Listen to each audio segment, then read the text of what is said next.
Every single one of you, including myself, believe stories.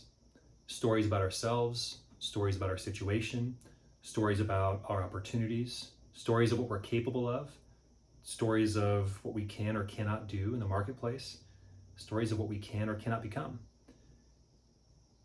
The problem is we don't see these as stories. We see these as reality.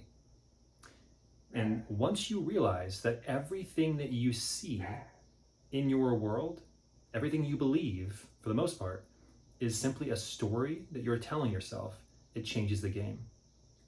Now, I know that there's a story right now you're believing right now in your business or right now personally, relationally, that it is impacting you negatively because it's based on fear, it's based on scarcity.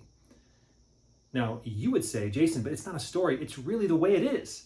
Again, that's the problem. We think that we see things the way that they really are rather than seeing things and seeing ourselves truly as primarily storytellers. And we tell ourselves all kinds of stories. We're just really good at convincing ourselves of what's true.